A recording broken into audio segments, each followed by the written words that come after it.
ইতিহাস রয়েছে।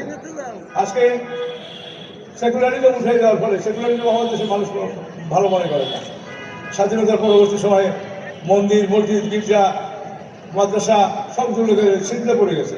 কোনো উন্নয়ন ছিল না, টাকা ছিল না। আর অর্থ ধর্ম নির্ভরতায় কেউ ধর্মের কেয়ারটেকার হয় না। আমরা এখানে সাধারণ মানুষরা কখনোই চাইবে না যে আমরা ধর্মের কেয়ারটেকার হবো না, রাষ্ট্র ধর্মের কেয়ারটেকার হবে। শহীদ রাষ্ট্রপতি জিয়া রহমান সেকুলারিজম উঠিয়ে দিয়ে সেখানে তিনি বিসমিল্লাহ সংবিধানে বিসমিল্লাহির রহমানির রহিম সংবিধান করেছেন এবং মসজিদ, মাদ্রাসা, গির্জায় সব টাকা বরাদ্দ শুরু হয়েছে। এরকম করে সারা দেশের মানুষের মনে কোথায় কোনো অসুবিধা আছে, কোথায় কোনো প্রবলেম আছে, সেটা তিনি চিহ্নিত করে কাজ করেছেন। প্রেসিডেন্ট জিয়া রহমান চলে গেছেন, খালেদা জিয়া এসেছেন। খালেদা জিয়ার অবস্থাটা কি? খালেদা জিয়া তো আরও বেশি প্রত্যক্ষভাবে কাজ করেছেন। তিনি জিয়া রহমানকে আমরা বলতাম যদি গণতান্ত্রিক ব্যবস্থা করা হয় পার্টি, সরকারের পার্টি। আর যদি গণতান্ত্রিক অরিজিনাল গণতন্ত্রের কথা বলেন তাহলে পার্টির সরকার। এটা রাজপথ থেকে আন্দোলন করে খালেদা জিয়া পার্লামেন্টারি ডেমোক্রেসি দিয়েছেন।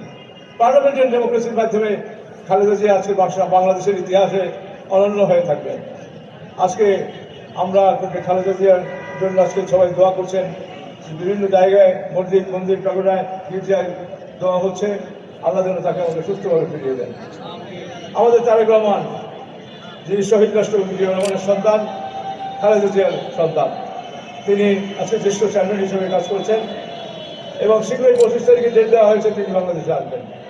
এবং আমার তো মনে হয় যে বাংলাদেশে আসলে ঢাকা শহর বন্ধ হয়ে যাবে, ঢাকা শহর চলবে না সেদিন।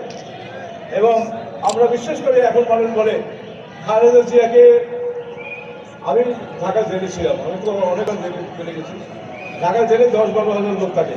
সেখানে যদি ঢাকা জেলে একজন পেশে আসামিকে ওখানে থাকে, সে মানসিকভাবে কতটা দুর্বল হয়ে যায়। সেদিন জয় দেখলাম বিবিসির সাথে বলছে আমরাই খালেদা জিয়ার অনিষ্ট করেছি। কাজেই খালেদা জিয়ার অনিষ্ট করা, খালেদা জিয়া যাতে বিদেশে না যেতে পারে, চিকিৎসা না পেলে শেখ হাসিনা অনেক ব্যবহার করে গেছে। কিন্তু এক আল্লাহর আদেশ নির্দেশ, আল্লাহ ছাড়া দেশ চলে না। আল্লাহ যা চায়, লাখো মানুষ না চাইলে তাই হবে, এটা মনে রাখতে হবে। ফজলুল্লাহ আওয়ামী পাখিতে ছিল, আওয়ামী পাখির বাবা হয়ে গেছে। সেখানে সবকিছু থাকিয়া 300 এমপি, 464 জেলা পরিষদ, কয়েকশো উপজেলা চেয়ারম্যান, কয়েক হাজার Chhatra League, Jubo League, RAB, police, BGB এবং নির্বাহী বিভাগ, আইন বিভাগের সচিব, সবকিছু চাচ্ছিল, কিন্তু জনগণ সামনে এগুলো ম্লান হয়ে গেছে। কাজেই ঐক্যবদ্ধভাবে